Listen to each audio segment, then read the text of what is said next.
orang-orang Nganjuk, pengusaha-pengusaha Nganjuk seperti pengalaman kita yang Jolotundo itu Pemda, PKS dengan Perhutani. Terus kemudian di situ yang menjalankan dari pihak swasta. Maka muncullah yang namanya Jolotundo. Dan itu rame, Mas. Kadang-kadang saya punya pikir, ini daripada orang kita yang mungkin setengah-setengah dan mungkin juga nggak ngerti goalnya wisata misalnya, kita joinkan dengan pihak lain. Orang Nganjuk itu filosofinya begini, Mas. Nganjuk itu berasal dari anjuk ladang. Anjuk itu kemenangan, ladang itu tanah. Berarti kalau kita itu lahir di Nganjuk, termasuk saya, Mas. Saya kan lahirnya di Nganjuk. Berarti lahir dari tanah kemenangan. Berarti apa? Harus punya mental juara. Mental kita harus tangguh.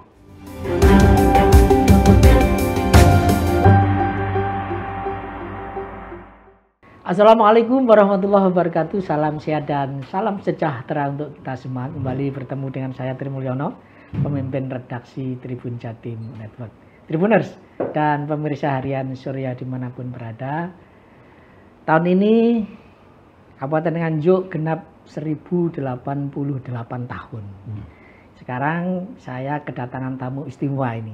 Beliau adalah Bupati Nganjuk, Bapak Marhain Jumadi, Dr. Marhain Jumadi yang akrab kita sapa Kang Marhain. Assalamualaikum. Waalaikumsalam. Salam sehat. Ini Mas Ono atau Kang Ono atau boleh pakai Cak Ono. Oh, Cak Ono ya. Pak Terima kasih sekali. Tagline hari jadi Nganjuk tahun ini adalah Nganjuk melesat, maju dan sejahtera. Ini tiga kata kunci itu. Dan kita ingin tahu nih tanda-tanda apakah Nganjuk sudah maju atau sudah sejahtera seperti apa? Silakan, Pak. Oke, begini, Mas. Tagline kita itu bagaimana kita ini targetnya apa? Nganjuk harus melesat. Ya.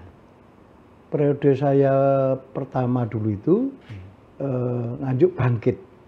Karena apa? Waktu itu ada COVID, hampir 2 tahun, terus kemudian ada permasalahan di birokrasi kita. Maka tagline saya bagaimana cara bisa membangkitkan orang Nganjuk, semangat orang Nganjuk, maka saya menggunakan tagline Nganjuk bangkit itu. Kalau sudah bangkit, insya Allah untuk periode kedua ini sudah tidak ada COVID, tidak ada masalah apa-apa. Ayo kita saatnya Nganjuk apa? Melesat. Melesat. Perkembangan apapun harus kita buat melesat. Dan itu indikatornya apa? Semua pekerjaan harus kita lakukan dengan sat-set. Buat sat-set seperti itu. Kang Marhain, kalau ngelihat angka-angka sih memang cukup menggembirakan ya. Kalau lihat indeks pembangunan manusia di Nganjuk itu sekarang sudah 75,24. Ini meningkat dari 2023 yang baru 74,70. Lalu pertumbuhan ekonomi di 2023 itu bahkan sampai 5,4% kalau nggak salah ya Pak Kang Marhain gitu. Tahun 2024 memang sempat turun sedikit, kemungkinan memang faktor ekonomi global itu. Rahasianya apa Kang Marhain sehingga pertumbuhan ekonomi PMD Nganjuk kok lumayan bagus ya tahun ke tahun? Memang gini, Cak Ono. Bagaimana mimpi kita kalau untuk Nganjuk biar sejahtera itu kata kuncinya apa? Harus ekonomi yang harus kita genjot ya. Kalau ekonominya bagus, maka akan berefek kemana-mana.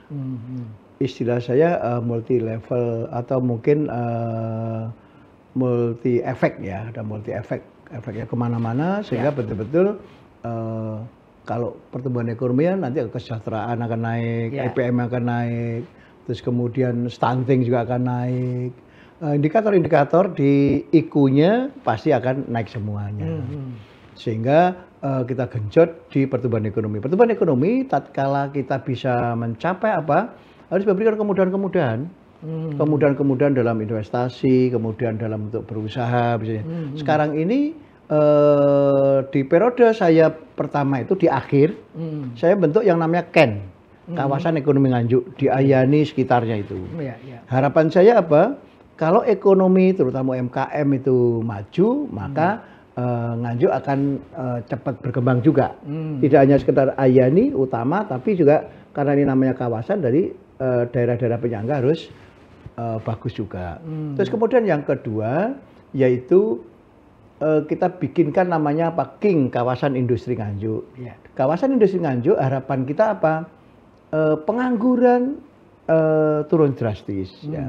Kemudian ekonomi tentu. Ya. Kemiskinan juga akan turun pasti. Ya. Maka di dua hal King sama Ken ini simultan bareng-bareng kita genjot. Sehingga nanti hasilnya akan kelihatan. Termasuk nanti indeks pembangunan manusianya, IPM-nya. IPM-nya alhamdulillah tahun yang lalu ada 4 indikator ya IPM itu. Satu angka harapan hidup, kemudian rata-rata lama sekolah, harapan lama sekolah, dan yang keempat pengeluaran per kapita, pendapatan per kapita. Alhamdulillah Mas, di Nganjuk itu PDRB-nya kurang lebih 31 sampai 32 triliun dalam 1 tahun ya. Dan pendapatan per kapita orang Nganjuk rata-rata 30 juta per tahun. Berarti ekuivalen dengan 2.500.000 tiap bulan per orang.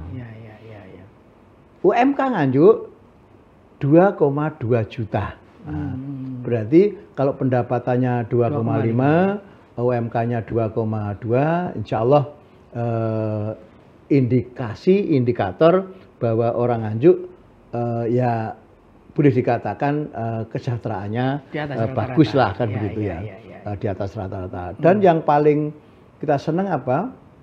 Orang Nganjuk rata-rata orang dari luar senang hidup di Nganjuk Mas. Ya, indikatornya apa? Pejabat-pejabat yang pernah di Nganjuk itu, saya tidak ke luar kota, tapi anak-anak saya sekolahnya di Nganjuk. Jadi, saya hidup di Nganjuk. Nah, gitu ya. Karena pengeluaran per kapita juga rendah, Mas. Pengeluaran per kapita Nganjuk itu hanya 1,1 juta. Konsumsi, pengeluaran konsumsi itu 580-an atau anggap aja kalau kita bulatkan 600 konsumsinya. Jadi kalau di Nganjuk itu makan murah Mas.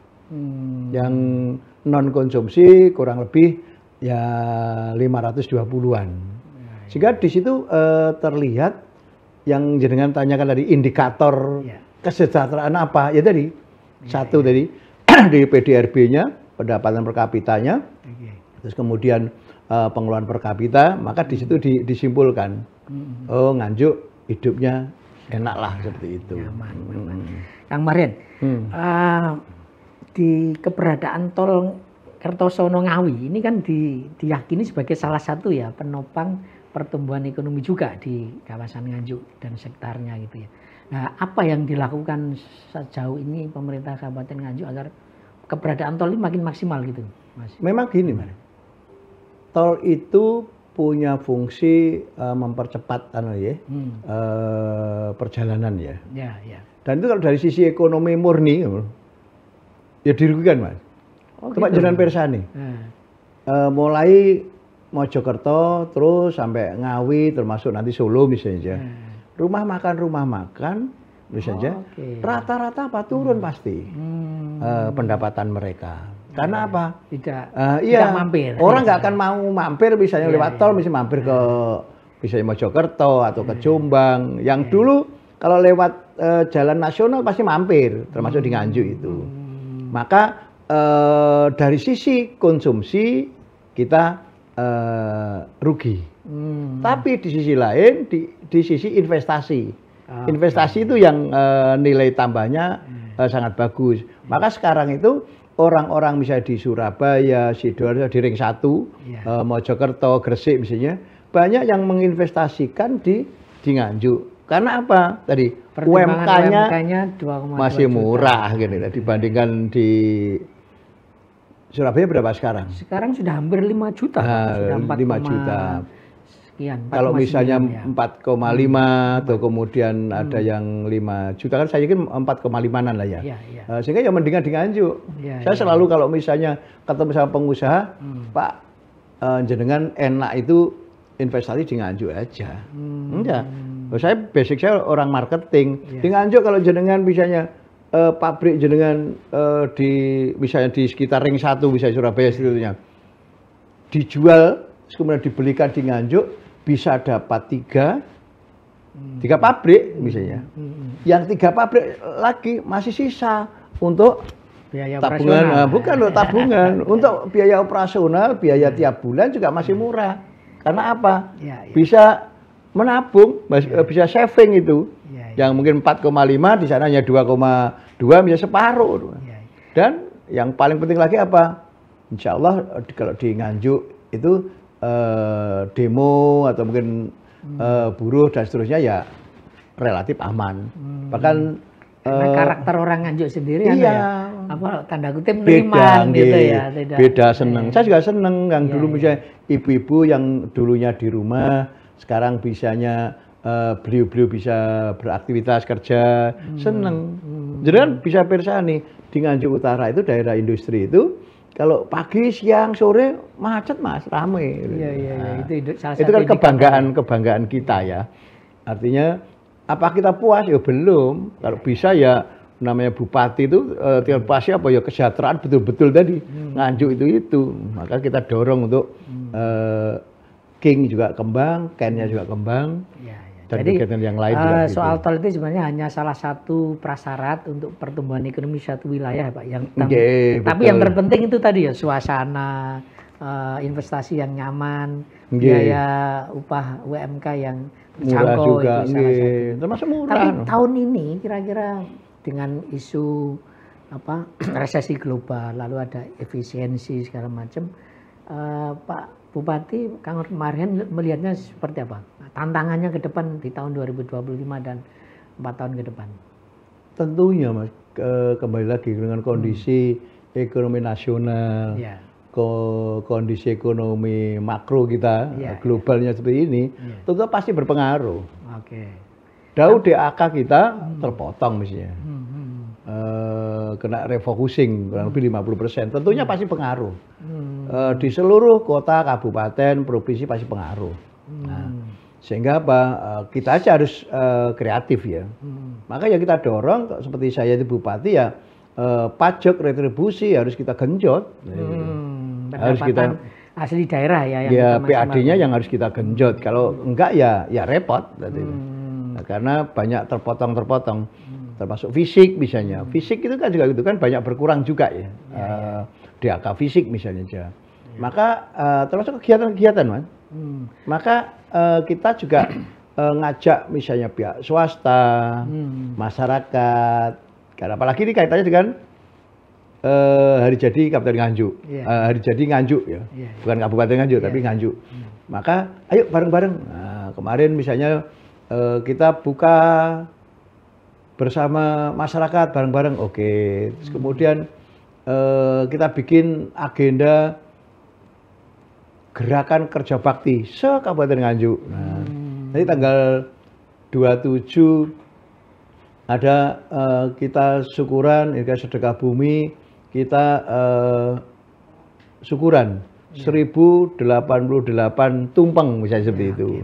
Jadi termasuk juga nanti kita serahkan yang namanya bedah rumah. Nah, tadi kembali lagi tidak mengurangi apa kegiatan-kegiatan mana yang kita bisa kita manage gitu. Kita kurang efisien tapi yang terkait kesejahteraan masyarakat tetap kita. Oh iya, ini yang saya selalu sampaikan kepada dinas-dinas. Kita itu harus menggunakan reformasi birokrasi tematik. Artinya apa? Uang berapapun, sak-rupiah pun harus betul-betul berdampak kepada masyarakat. Nah, sehingga ya, kalau bupatinya pengusaha marketing ini sorot ya kepalanya. Iya, sehingga ya harus terukur ya, harus enak semua kita aja. Maka saya misalnya membenahi Jalan Ayani misalnya atas lampu-lampu. Ayo siapapun monggo, silahkan beriklan di situ, misalnya seperti itu. Ada lampu-lampu, yang mungkin makanya nanti Cak Ono kalau ke Nganjuk, monggo sore-sore misalnya. Keren Pak. Sore malam nanti jangan lupa ya sambil ngopi di sana lebih enak. Bersama-sama. Karena saya selalu katakan tagline saya itu Nganjuk ini milik kita bersama, bukan miliknya bupati, bukan miliknya wakil bupati. Dan bukan miliknya perorangan, tapi milik kita bersama. Maka ayo kita sama-sama bangun. Nah, seperti itu Mas. Kang Marhen, Salah satu pilar ekonomi di Nganjuk itu kan pertanian ya, kemarin. Nah, sekarang ini kan pemerintah pusat juga sedang menjalankan program makan bergizi gratis MBG. Kan harusnya kita harapannya itu kan MBG ini justru meningkatkan daya beli terutama di sektor pertanian. Sejauh ini seperti apa Kang Marin melihatnya? Memang program pemerintah pusat yang langsung bisa dirasakan itu Mas, membeli gabah kering panen itu ya, itu bagus itu langsung dirasakan oleh masyarakat ya. Katanya dengan swasembada pangan itu. Dan saya juga komunikasi dengan Bulog ya, sempat juga mungkin kalau kurang pas ya, kita biasanya juga kita juga siap dikritik, ya kita juga siap mengkritik, bisa seperti itu. Dan itu alhamdulillah bagus. Tapi untuk makan siang bergizi, Nganjuk gratis istilahnya MBG ya. Makan bergizi gratis ya. Itu juga di Nganjuk memang selama ini belum eksekusi ya. Masih uji coba ya. Mungkin uji coba juga belum sampai ke kita, sehingga nanti harapan kita juga memang seperti itu. Makan gratis bergizi itu harapan kita ya bisa mendongkrak pertumbuhan ekonomi, karena nanti makan sayuran apapun kan dari daerah ya. Dari Nganjuk ya. Terus kemudian nanti yang menjalankan ya orang Nganjuk, termasuk beras dan yang lain-lain ya. Ya harapan kita bisa berdampak betul, kan itu. Baik, kemarin di luar sektor pertanian ya, kalau kita melihat di wilayah utara itu kan sekarang bermunculan tempat-tempat wisata kemarin di Nganjuk ya. Nah itu saya kira kok ini belum banyak juga ya, orang masih mohon maaf ya, masih fokusnya di Batu misalnya. Padahal secara suhu, secara pemandangan itu nggak kalah. Bisa dijelaskan potensi di sektor wisata di Kabupaten Nganjuk? Wisata itu ada beberapa jenis ya Mas ya. Nah, kalau di Nganjuk yang belum begitu banyak itu wisata minat khusus ya. Itu yang ada kan di Surabaya Mall dan seterusnya itu ya. Pelayanan-pelayanan yang lain-lain itu juga ya. Yang alam kalau potensi wisata alam itu daerah selatan Mas. Oh selatan, sorry ya. Selatan itu ada yang baru, misalnya di Jolotundo, di daerah Loceret itu ada Roro Kuning daerah itu. Terus kemudian di Ngetos itu juga ada Salam Judeg ya. Kemudian yang banyak itu di Sawahan. Di Kecamatan Sawahan. Kecamatan Sawahan itu ada Sedudo, ada Bukit Surga. Terus kemudian, yang katanya bisa seperti di atas awan itu ya. Ada itu. Terus kemudian Watu Lawang misalnya. Banyak potensi-potensi yang selama ini kan memang yang ngerjakan Pemda atau Bumdes, sehingga tidak begitu brandingnya kurang itu. Maka nanti saya juga berharap orang-orang Nganjuk, pengusaha-pengusaha Nganjuk seperti pengalaman kita yang Jolotundo itu Pemda, PKS dengan Perhutani. Terus kemudian di situ yang menjalankan dari pihak swasta. Itu yang harapan kan seperti itu.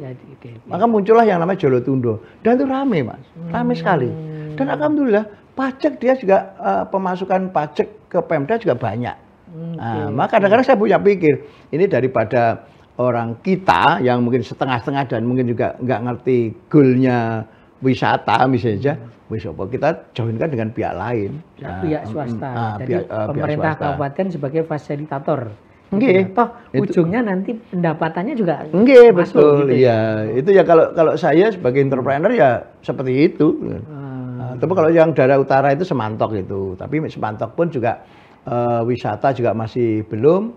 Kemudian untuk pengairan juga masih sedikit, maka perlu ada fokus lagi untuk pengembangan Semantok misalnya seperti itu. Jadi kata kuncinya itu harusnya kolaborasi ya Pak. Betul. Pak Bupati ya, dengan harapan kita seperti itu. Maka saya kan punya jaringan diaspora, orang Nganjuk di rantau yang sukses misalnya aja seperti itu. Maka ayo silakan Pak mau investasi di Nganjuk. Ayo bareng-bareng monggo itu. Baik. Pak Kang Remahen, apa ya, Nganjuk itu kan juga dikenal kulinernya itu ya. Ada nasi tumpang, ada banyak hal gitu ya. Nah, ini barangkali ada kiat khusus untuk membantu untuk meningkatkan sektor UMKM khususnya di bidang kuliner, Kang Marian. Iya, memang Mas. Kita harus memberikan contoh. Contoh misalnya di pendopo. Terus kemudian di ruang peringgitan saya misalnya terima tamu. Kalau termasuk dinas-dinas. Kita jangan beli bahan yang dari pabrikan. Makanan-makanan UMKM. Ya, harapan kita apa? UMKM bangga di situ. Terus kemudian yang kedua, UMKM itu pengalaman resesi dulu, yang tidak pernah kena dampak resesi itu ya UMKM. Maka UMKM yang kita dorong untuk maju ya. Maka Basyar UMKM, terus kemudian kita ikut gubernur, acara misalnya pameran UMKM, mengikuti kita ada kerjasama antar provinsi dan seterusnya, termasuk kita seperti itu termasuk misalnya kita di Jakarta misalnya seperti itu. Ya harapan kita ya UMKM itu jadi berkembang, tidak ke atas tapi ke samping harapan saya itu. Kalau ke atas UMKM pasti kalah dengan pabrikan yang gede-gede ya Mas ya. Ya harapan kita tidak jadi bagus ke atas, tapi malah ke samping. Kalau ke samping apa yang biasa misalnya nggak usah jauh-jauh, dia punya teh poci misalnya, silahkan bikin teh poci.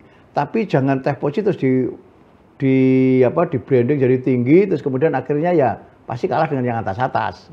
Satu modalnya masih kalah, sistemnya masih kalah, SDM masih kalah. Maka teh poci itu silahkan bikin cabang misalnya di 20 kecamatan, kan lumayan. Jadi ngembangnya sekali lagi tidak ke atas tapi ke samping. Ke samping bagaimana? Dia yang punya satu ya dikembangkan dari misalnya 20 misalnya seperti itu. Tapi yang terpenting tadi disampaikan Kang Marian bahwa kita harus ngasih contoh ya. Produk-produk UMKM kita pakai gitu. Iya, betul. Harus seperti itu, Mas. Kalau enggak ya sama aja bohong. Kang Marian, Marian ini kan sudah bisa bilang ini periode kedua, meskipun periode pertamanya kan PLT ya waktu itu ya, ini periode kedua. Kira-kira setelah sekian tahun menjabat di Kabupaten Nganjuk ini, tantangan terberatnya sebagai bupati di Nganjuk itu apa sih, Kang Marian? Tantangan terberat bagaimana kita mengubah pola pikir ya Mas, mindset. Mindset satu apa? Budaya mutu, ya budaya mutu ya. Bahasa yang kedua apa? Ya budaya kerja harus diubah, harus biasanya satset, tidak boleh lama-lama, seperti itu ya. Yang ketiga apa? Kaitan dengan karakter, karakter ini. Harapan mindset, saya itu yang pertama, yang kedua karakter. Ya karakter, karakter apa? Orang Nganjuk itu filosofinya begini Mas. Nganjuk itu berasal dari anjuk ladang. Anjuk itu kemenangan, ladang itu tanah. Berarti kalau kita itu lahir di Nganjuk, termasuk saya Pak, saya kan lahirnya di Nganjuk. Berarti lahir dari tanah kemenangan. Berarti apa? Harus punya mental juara. Mental kita harus tangguh. Mental kita harus ya menang. Petarung gitu. Nah, itu yang harapan saya menjadi apa ya? Habit kita, menjadi karakter kita. Bahwa kita itu tidak boleh sambat. Bahwa kita ya bersyukur, apa saja bersyukur. Tapi kita harus tarung dulu, tadang dulu, misalnya seperti itu. Baru nanti, tidak boleh sambat. Orang Nganjuk tidak boleh sambat. Nah, saya selalu katakan, nak kue sering sambat, perlu ditanyakan. Jenengan lahir dari tanah kemenangan, apa tanah sengketa? Guyonan. Apa tanah kuburan? Sehingga apa? Ya harus ke tanah kemenangan, harus kita punya mental tangguh seperti itu. Dan sejauh ini memang itu masih jadi PR. Ya, jadi PR. Sebenarnya kita punya sejarah nih, sebagai petarung pemenang. Tinggal kita membangkitkan itu. Ya. Betul. Termasuk kolaborasi, Mas. Ini juga masih ya belum berhasil sama sekali ya. Baru beberapa organisasi, contoh misalnya. Di Nganjuk itu ada yang namanya paguyuban pengembang, yang properti itu loh. Itu bagus sekali. Saya kebetulan pembinanya. Ayo kalau ada apa-apa rukun, rukun ya. Jangan misalnya banting-bantingan harga, jual rumah. Coba dirundingkan. Sehingga nanti apa? Betul-betul di hadapan masyarakat kita loh kompak. Masyarakat pengen rumah di mana? Oke, jangan Mary. Bisa seperti itu. Maka harapan saya seperti Mas, kompak. Yang ketiga kolaborasi. Kolaborasi. Karakternya kuat, semangatnya kuat. Yang ketiga itu kolaborasi. Iya betul, kolaborasi penting. Kita tidak akan mungkin bisa sendirian. Tapi juga harus melibatkan yang lain. Kemarin, sekarang ini kan di era media sosial ya. Jadi ada Vimeo, no viral, no justice, segala macam gitu ya. Jadi orang itu secara langsung bisa mengungkapkan kekecewaannya, kritiknya gitu.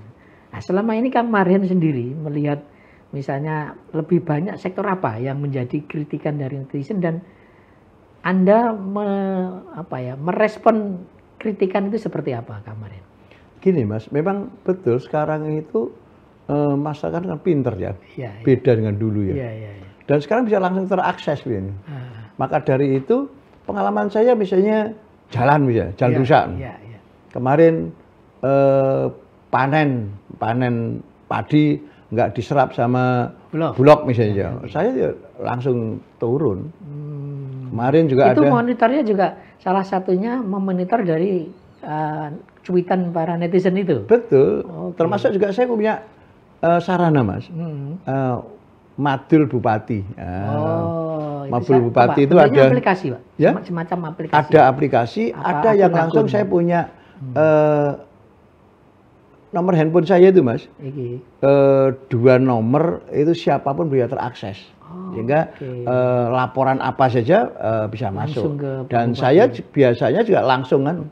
Kenapa? Kita punya slogan Nganjuk Melesat itu caranya hanya satu apa? Kita kerja sat-sat. Termasuk saya harus bisa menunjukkan. Kemarin misalnya ada yang anak TK atau guru TK ditipu sama seseorang dari Jakarta, dari Bekasi misalnya. Ya kita kan advokasi, jangan kita ya. Yang kecil-kecil itu yang kecil-kecil ya. Termasuk jalan, sama seperti kalau misalnya ada Pak, jalan saya rusak, boleh ditanami pisang? Oh boleh, silakan ditanami. Sehingga nanti saya juga akan ganti sampaikan kepada dinas PU ini loh, ada warga kita, yuk, dan kerjaan yang cacat. Saya juga akan turun seperti itu. Apa saja, termasuk kemarin yang lagi hangat pupuk. Pupuk dijual di atas harga HET, headnya lebih tinggi. Saya nggak langsung makan itu. Saya langsung komunikasi dengan direkturnya Pupuk Indonesia. Besok mau ketemu juga di Nganjuk. Termasuk juga direktur. Iya, saya langsung nangani, nggak lewat ini enggak. Itu yang ya harapan kita apa? Ya harus memang seperti itu yang diharapkan oleh masyarakat itu. Kang Marhen tidak anti kritik gitu. Oh iya enggak. Nama saya itu Marhen. Itu yang jelek-jelek tanda kutip Kang Marhen. Tapi pasti ada juga dong masyarakat yang merasa bangga, seneng di bawah kepemimpinan Kang Marhen. Ada satu atau cerita yang membuat Kang Marhen merasa, oh ternyata dampak pembangunan kita di Nganjuk sudah begitu bagus. Barangkali bisa diceritakan. Kalau yang kita membuat Kang Marhen merasa, oh iya saya. Kalau kita itu kembali lagi, selalu kurang ya. Pemimpin itu jangan merasa lebih. Gitu. Oh gitu. Iya, jangan juga merasa bangga. Ya kita selalu kurang. Sehingga ada introspeksi. Oh iya, saya itu masih banyak yang kurang. Sehingga apa? Ya kita selalu memperbaiki diri. Jangan yang kita berbuat baik itu kadang-kadang ya dilupakan aja. Kan seperti itu. Kadang-kadang ada yang orang yang tuh, Pak aku ketemu sama jenengan. Kok Pak satu ingat ke jenengan apa? Dulu ada istri saya itu sakit. Dimasuk ke rumah sakit tidak bisa. Terus Bapak bantu untuk carikan kamar dan seterusnya. Meskipun itu Pak Marhen turun sendiri. Oh iya, jadi saya itu Pak teringat meskipun istri saya itu meninggal Pak. Kadang-kadang aku selalu ya. Oh ngaten nggih. Wis ngapunten sangat. Seperti kita tadi. Ya, jangan lupa kalau saya selalu katakan meskipun saya benar salah saya mesti selalu minta maaf ke orang itu. Ya enak. Jadi paling enggak itu tetap banyak positifnya lah itu, terutama di sektor kesehatan itu Pak. Yang memang saya tuh akan mimpi saya gini Mas. Maka Nganjuk sudah UHC. UHC 98%. Harus tahu UHC itu adalah Universal Health Coverage. Jadi coverage gitu. Artinya kesehatan benar-benar gratis gitu ya. Di cover oleh Pemda. Kurang lebih 105 miliar Mas. Itu dari awal dulu saya sebelum Purna di periode pertama itu harus kita mulaikan. Maka tahun 2023 itu di awal tahun sudah UHC. Sehingga apa? Ya mimpi saya sederhana Mas. Nganjuk itu satu, kita ngomong sejahtera tadi. Ya mimpi. Maka mimpi itu kan tidak sekedar mimpinya sejahtera. Loh piye caranya mensejahterakan? Kita kan harus ada indikator yang jelas dan tahap-tahap yang jelas. Maka saya selalu katakan orang Nganjuk harus sehat walafiat dulu. Caranya sehat walafiat piye? Harus tadi Pemda harus ikut langsung mandegani untuk apa tadi? Bayar BPJS kesehatan. Oke. Harapannya apa? Wong Nganjuk sehat walafiat semua. Karena sakit sedikit, saya kemana-mana kampanye Mas. Bu, Pak, Nganjuk itu sudah UHC 98%. Jadi sakit apapun segera berobat. Kita bayari lo larang. Saya begitu. Makanya loro sidik segera ke puskesmas, ke rumah sakit sudah gratis bisa seperti itu. Yang kedua harapan saya apa kalau sudah sehat walafiat umurnya panjang. Maka angka harapan hidup orang Nganjuk itu 75 tahun. Kan senang alhamdulillah bisa seperti itu. Sehingga apa? Angka harapan hidup 75 tahun orang-orang Nganjuk meninggal rata-rata 75 tahun rata-rata. Ada sing 80, ada sing 75 dan seterusnya misalnya. Ini kan menjadi kebanggaan. Di samping saya juga punya program yang namanya Posyandu Mas. Ada Posyandu remaja. Mereka sebelum nikah itu harus ikut Posyandu kita. Saya kadang-kadang juga ngajar bagaimana menjadi orang tua efektif, bagaimana menjadi suami istri yang baik misalnya. Ada kalau dia nikah itu dia hamil, ada Posyandu ibu hamil. Nanti Pemda saya sebagai bupati harus menyediakan ojo sampai orang Nganjuk itu hamil kurang gizi, kurang vitamin, kurang zat besi dan seterusnya. Maka program ini juga harus ada bantuan-bantuan untuk orang hamil. Mereka kalau mungkin mau melahirkan harus dipastikan. Mereka sebelum melahirkan tidak boleh bayar. Nah, maka UHC itu memang betul-betul bagus. Jadi, untuk mulai sebelum lahir, saat lahir sudah dewasa, nanti semuanya betul kita backup di kebijakan-kebijakan Mas. Jadi kalau misalnya tadi anak juga begitu. Ibu hamil saja suaminya yang menghamili, bupati yang harus tanggung jawab. Jangan sampai dia mikir mau melahirkan masih butuh biaya ini. Dulu orang tua kita kan seperti itu, Pak. Iya, betul. Harus melahirkan gak duit-duit. Kakak-kakak saya juga begitu. Melahirkan itu. Mau melahirkan bingung. Golek duit, golek utang dan sebagainya. Saya mimpi saya ojo sampai rakyatku masih mikirkan seperti itu. Ben fokus termasuk anaknya lahir. Nanti ada Posyandu bayi 2000 hari itu misalnya seperti itu. Ya harapannya apa? Sehat terus. Sampai lansia, bisa seperti itu. Itu ya. Jadi kalau lihat cerita Kang Marit memang enaknya dari bupati ya salah satunya itu ya. Kebanggaan Mas. Bisa dulu yang kita nggak bisa lakukan kalau kita warga biasa kan nggak mungkin bisa ngasih uang sekian miliar itu biasa ya. Betul Mas. Itu yang kebanggaan kita yang bisa berbuat untuk. Kalau Cak Ono kan mungkin dari wajahnya kan kelihatan dari keluarga orang berada. Kalau saya itu marhen asli, Pak. Tidak sekedar marhen saja, nama saya, tapi saya juga dari betul-betul marhen, orang marhen. Jadi, orang tua saya miskin, saya punya kakak perempuan 3 orang, cewek semua Mas. Enggak pernah sekolah Mas. Jangankan untuk sekolah, untuk makan aja keluarga susah. Maka saya marhen kecil saya itu wis pokoknya sejak kecil ya petarung. Pokoknya ya wani tok engko dipikir keri. Maka mimpi saya tatkala jadi orang ya jadi. Harus bisa menyenangkan kaum-kaum marhen itu tadi. Buruh, petani, uang tukang becak dan sebagainya itu kan kaum-kaum marhen itu harus tercukupi. Apa sekarang sudah belum? Maka pemimpin itu harus selalu kurang. Jangan merasa lebih, jangan merasa kita tuh hebat, belum. Maka jadi kita akan jadi selalu memperbaiki diri itu.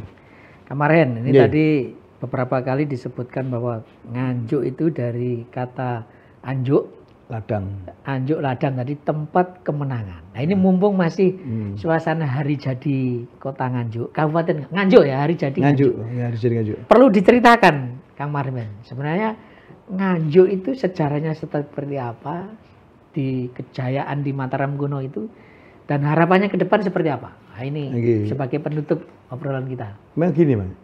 Memang sejarah hari jadi itu saya selalu sampaikan ada 3 hal yang menjadi pijakan kita. Ya. Kita lihat masa lalu, masa kini, dan masa yang akan datang. Nganjuk kurang lebih usianya 1088. Maka tumpeng paling tua ya Pak ya. Iya. Tumpeng nanti juga ada kita launching 1088 rumah layak huni DP 0 rupiah misalnya seperti itu. Nanti dalam akhir bulan ini misalnya seperti itu. Pembagian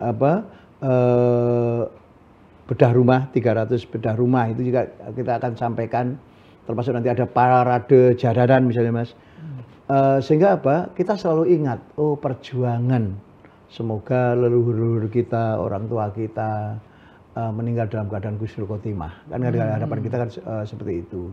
Kemudian tidak terasa 10 April 937 Masehi itu lahirnya Nganjuk, dan sekarang termasuk bukan tertua Mas, tertua nomor 3 setelah Kediri, Pasuruan baru Nganjuk. Sehingga betul-betul kita selalu ingat. Maka kita tuh punya acara Mas yang namanya Manusuk Sima. Apa itu? Nah, Manusuk Sima itu bagaimana kita mengilustrasikan perjuangan leluhur kita, Empu Sendok, sebagai raja, salah satu raja sama Empu Anjuk Ladang, bagaimana babat alas dan perang melawan Sriwijaya itu. Sehingga mereka itu biar terinspirasi ini loh dulu itu. Maka kita wujudkan dalam semacam teatrikal gitu ilustrasi teater di pas hari tanggalnya yang sama itu kita namakan dengan Manusuk Sima itu yang dalam rangka selalu ingat ya. Terus kemudian yang akan datang yang sekarang seperti apa ya, sekarang seperti apa Nganjuk. Terus kemudian yang akan datang apa yang kita bisa petik ya tadi. Kita tidak usah belajar kemana-mana, keluar negeri kemana-mana. Nganjuk itu punya filosofi yang sangat kuat. Yang namanya tadi, Anjuk Ladang. Maka saya selalu katakan kalau jenengan kemenangan, gitu ya, saya selalu kalau sambutan tuh selamat datang di bumi Anjuk Ladang. Tanah kemenangan. Artinya apa? Bahwa orang Nganjuk, ayo sekarang dan nanti harus semangatnya harus luar biasa, mentalnya mental menang, mentalnya mental juara, mentalnya adalah mental tangguh. Wis, dadi apapun kalau kita sungguh-sungguh kita tangguh pasti jadi. Apapun yang terjadi. Apapun yang mesti sukses gitu Mas. Harapan kita seperti itu. Jadi tentara, jadi misalnya jualan katakanlah sambal pecel misalnya, bisa sukses seperti itu. Baik, Tribuners, menarik sekali ya apa yang disampaikan Kang Marhen tadi. Ini kita kilas balik sejarah kejayaan Nganjuk sampai sekarang apa yang dilakukan dan kedepannya seperti apa tadi sudah dipaparkan secara gamblang oleh Kang Marhen. Kita berharap di hari jadi ke 1088 Kabupaten Nganjuk atau Nganjuk, Anjuk Ladang, Nganjuk akan menjadi kota pemenang seperti yang dicita-citakan oleh para pendirinya. Saya Tri Mulyono, mohon pamit undur diri, mohon maaf kalau ada salah kata. Sampai ketemu dengan tokoh-tokoh berikutnya. Assalamualaikum warahmatullahi wabarakatuh. Selamat sukses, Nganjuk melesat. Keren. Download Tribun X sekarang, menghadirkan lokal menjadi Indonesia.